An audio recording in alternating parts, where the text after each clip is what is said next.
your #1 news team covering the North. The Bahamas Tonight, Northern Edition. Welcome back. Tonight we highlight one of 4 Bahamian scholars selected as a finalist for a prestigious scholarship to study at the University of Oxford in England.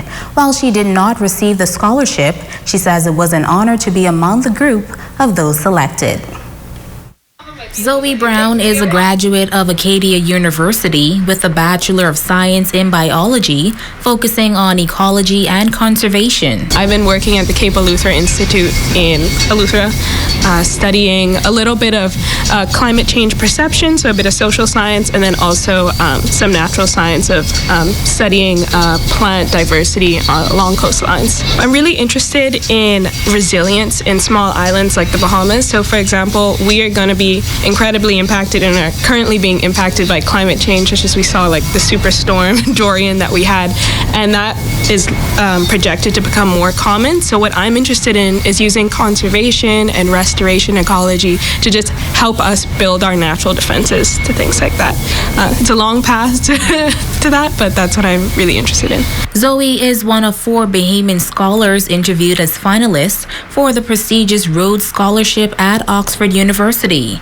The RHODES Scholarship is the oldest and often considered the most prestigious international scholarship program in the world. I had an interest in studying in the UK because that's where my father's side of the family is from, and I just wanted to go somewhere new for my master's. And I was looking at programs there, and I found one at Oxford that I thought was so great. And I was like, oh, I have to go there, but Oxford's so expensive. How am I going to do that?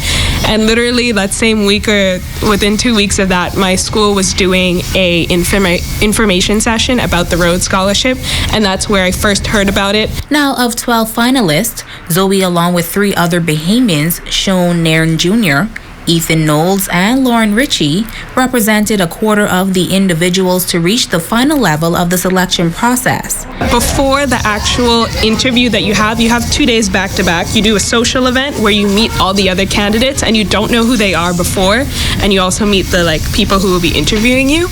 And that day, it's like we were all doing interviews, and the Bahamas kept coming up, and we realized we made up 1/3 of all the applicants. And I think that's a huge deal. The Bahamas is doing something right in our education system that 1/3 of all the applicants were Bahamians. And what's next for Zoe? I'm still going to apply for Oxford. I actually I submitted 1 application for 1 course there, and I have my laptop here right now to go apply for another one.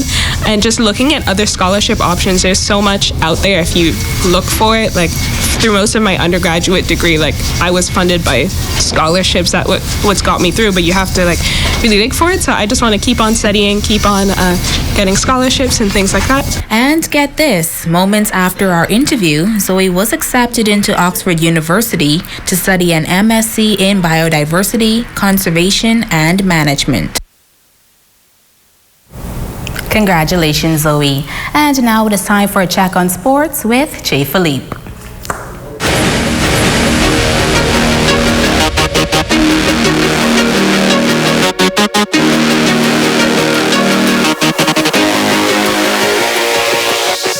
Good evening, I'm Jay Philippe, and welcome to Sports. Athletes from Grand Bahama continuing to excel all around the world in their various sporting disciplines. You name the sport, I'm pretty sure we'll find a Grand Bahamian that's doing well. In fact, let's take a look. Freshman Rahul Lockhart recently completed his first year at Monterey Peninsula College, which is in the state of California. The 5'9", 173-pound speedster made all-conference team as a freshman on the football field and finished the year with 4 interceptions and 50 tackles for the Lobos, who finished the season with an 8-3 win-loss record.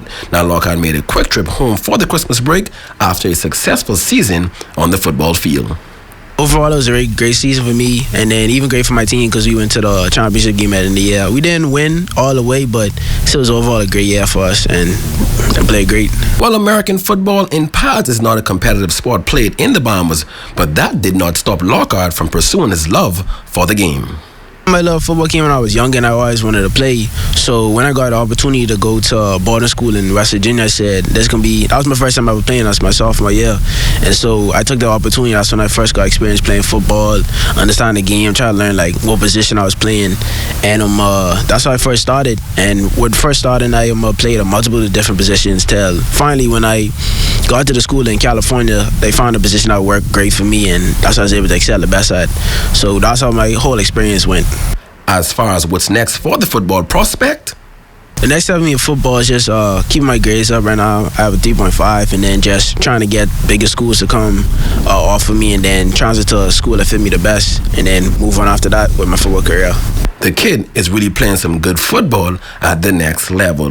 Switching gears now from the football field to the hardwood, Buddy Hield had yet another monster game for the Sacramento Kings, this time against LeBron James and the LA Lakers. Fresh off a 26-point game on Sunday, Hield scored yet another 26 points last night in a 122-114 loss to the Lakers. However, the Grand Bahamian native connected on 7 3-pointers for the Kings, who scored 11 consecutive points early in the fourth quarter before wilting down the stretch.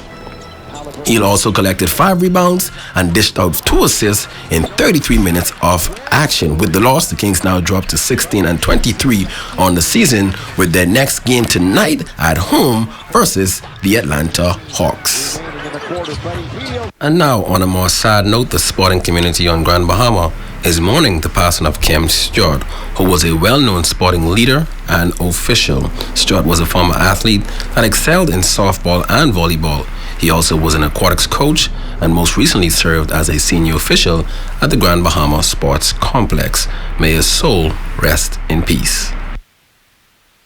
That's a quick check on sports. I'm Jay Philippe. Be blessed.